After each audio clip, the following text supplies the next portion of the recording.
सबसे असरदार मेथड आपके जिंदगी को बदलने का है लाइफ डिजाइन एक्सरसाइज। क्या है life design exercise? Life design exercise का 3 सिंपल चरण। पहला चरण कि जो भी आपको चाहिए, जो भी आपको चाहिए, जो भी जिस भी क्षेत्र की उन्नति चाहिए, आप किसान हैं और आप चाहते हैं कि आपकी खेत में बहुत ज्यादा फसलें हो, बहुत मुनाफा हो, जो भी आपको चाहिए, आप उसके बारे में ऐसा एक स्क्रिप्ट लिखें। जैसे कि एक मूवी मेकर मूवी बनाने से पहले एक स्क्रिप्ट लिखते हैं, ओके?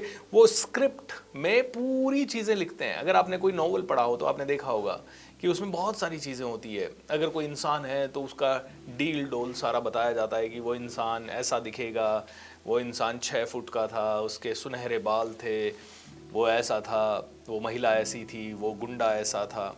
वो पूरे कैरेक्टर को भी उस नोवेल में डिस्क्राइब करते हैं और फिर वो उस सीन को डिस्क्राइब करते हैं। वहाँ 50 लोगों की भीड़ जमा हो गई, सभी लोग डरे हुए थे और बीचों बीच गुंडा हीरो को मार रहा था, फिर हीरो उठा। ये सारी की सारी स्क्रिप्ट लिखी जाती है पहले, उसके बाद उसको माइंड में पिक्चराइज किया जाता है कि वो कैसे होगी। वो स्क्रिप्ट सुनाई जाती है 100-200 लोगों को, 100-200 लोगों को उसमें कन्विक्शन आ जाता है। उसके बाद उसके ऊपर फिल्मिंग होती है एंड एडिटिंग होती है और फाइनली मूवी बनती है। ऐसे ही आपका फ्यूचर क्रिएट करना मतलब एक मूवी क्रिएट करना। आप अपनी जिंदगी में जो भी क्रिएट करना चाह रहे हो वो एक मूवी क्रिएट करने की तरह है। सो आपने अपना फ्यूचर क्रिएट करना है, कॉन्शियसली करना है या बिना सोचे समझे करना है? क्या सोच समझ के करना है? यस, सोच समझ के करना है। क्यों? क्योंकि अगर सोच समझ के नहीं किया तो क्या बन जाएगा पता ही नहीं। आज तक हमने सोच समझ के फ्यूचर क्रिएट नहीं किया तो 20 साल पहले जो हमने सोचा आज हम वो हैं, और क्या सोचा हमें भी नहीं पता था, तो हम आज बन गए। और आज हम कंप्लेन करते हैं मेरी ज़िंदगी में ठीक नहीं है, ये नहीं है, वो नहीं है, क्योंकि हमने सोच समझ के ये काम नहीं किया। तो मैं कहता हूँ आने वाले 10 साल कैसे जीने? सोच समझ के जीने या बिना सोचे समझे? सोच समझ के जीने। और अगर सोच समझ के जीने तो पहला स्टेप स्क्रिप्ट लिखें। लाइफ डिज़ाइन एक्सरसाइज का पहला स्टेप स्क्रिप्ट लिखें। क्या चाहिए? जॉब चाहिए। हुर्रे, आज का दिन बहुत ही ज़बरदस्त है, मुझे जॉब मिल रही है और अब मैं अपनी पूरी जॉब के अंदर मैं घर से निकला हूँ, 6 बजे निकला हूँ। मेरी जॉब का समय जो है वो 6:30 बजे से ज्वाइनिंग का है। आज पहला दिन है, मैं बड़ा एक्साइटेड हूँ और मैंने नए कपड़े पहने हैं, मैंने टाई लगाई है, मैंने सूट लगाया है, पापा मम्मी के पाँव छुए हैं, मम्मी ने दही खिलाया है। अब मैं जॉब के ऊपर जा रहा हूँ, बहुत ही खुश हो रहा हूँ, भगवान मेरी मनोकामना पूरी हो गई। जॉब के अंदर पहला दिन बहुत ही अच्छा जा रहा है, सभी लोग बड़े कोऑपरेटिव हैं, ऑफिस बड़ा सुंदर है।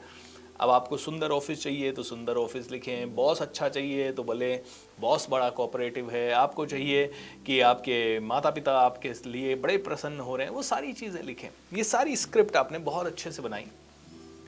उसके बाद क्या करना है? इसे बार बार पढ़ें, कहीं इसमें कोई नेगेटिव शब्द तो नहीं है, कहीं ऐसी कोई चीज़ें तो नहीं लिखी हुई है जो आपको नहीं चाहिए आपकी ज़िंदगी में, कहीं कोई कम तो नहीं लिख दिया है आपने, पता लगा आपने कम लिख दिया हो। कहीं कभी कभी क्या होता है, एक तरफ तो आदमी लिख देता है मैं 500 करोड़ कमाऊंगा और दूसरी तरफ लिख देता है मुझे 2 BHK घर मिल रहा है, एंड माइंड कंफ्यूज हो जाता है कि 99.99% लोग जो 500 करोड़ कमा रहे हैं उनकी लाइफ में 2 BHK घर से काम नहीं चल रहा, क्योंकि उनके घर में चीज़ें ही इतनी होगी, उनके आसपास लोग ही इतने होंगे कि उन्हें बैठने के लिए ही 2 BHK घर जितना स्पेस चाहिए होगा, उतना बड़ा तो उनका ड्राइंग रूम होगा या इस तरह से चीज़ें होंगी। तो कहीं ना कहीं कुछ ना कुछ, not necessarily but then generally it is there. तो कॉन्फ्लिक्टिंग नहीं होना चाहिए। एक तरफ आप लिख रहे हो मेरे पास 500 करोड़ आ रहे हैं, दूसरी तरफ आप लिख रहे हो मेरा 1 करोड़ का लोन खत्म हो रहा है। कॉन्फ्लिक्टिंग हो गया पूरा का पूरा। ओके, सो ऐसी कोई विरोधाभासी चीज़ें उसमें नहीं लिखी हुई हो। एक तरफ आप बनना चाह रहे हैं, मान लेते हैं डॉक्टर, और एक तरफ आप लिख रहे हैं मैं बहुत अच्छे से नौकरी कर रहा हूँ और मेरी नौकरी में मैं मशीनों को देखता हूँ, मैं इंजीनियर हूँ। अब दोनों अलग अलग चीज़ें हो गई, मतलब विरोधाभासी कुछ भी नहीं होना चाहिए। ओके, आपने स्क्रिप्ट लिखी, उसके बाद दूसरा चरण स्क्रिप्ट को रिकॉर्ड करें। कैसे रिकॉर्ड करें? पूरे उत्साह के साथ अपनी खुद की आवाज़ में रिकॉर्ड करें, क्योंकि आपके ब्रेन के लिए आपकी आवाज़ सबसे बड़ा स्टिमुलेशन है। आपकी आवाज़ सबसे ज़्यादा उसको प्रेरित करती है। तो जो लिखा है उसको बहुत उछल कूद के साथ, बहुत मस्ती के साथ, एंजॉयमेंट के साथ, हंसते हंसते परिवार के साथ मिलकर रिकॉर्ड करें। रिकॉर्ड करने के बाद तीसरा चरण तो बहुत ही सिंपल है, रात को सो जाएं और उस रिकॉर्डिंग को सुनते रहें। सो जाएं, सुनते रहें, नींद में चलती रहेगी। अभिमन्यु ने चक्रव्यूह तब तोड़ना सीख लिया था जब वो अपनी माताजी के गर्भ में था। ऐसे ही जब हम सो रहे होते हैं तो हमारा सेंसेस काम कर रहा होता है, हमारा सबकॉन्शियस माइंड पूरी तरह से काम कर रहा होता है। जब माँ के गर्भ में एक बच्चा होता है तो कॉन्शियस माइंड डेवलप नहीं होता है, सिर्फ सबकॉन्शियस माइंड डेवलप्ड होता है।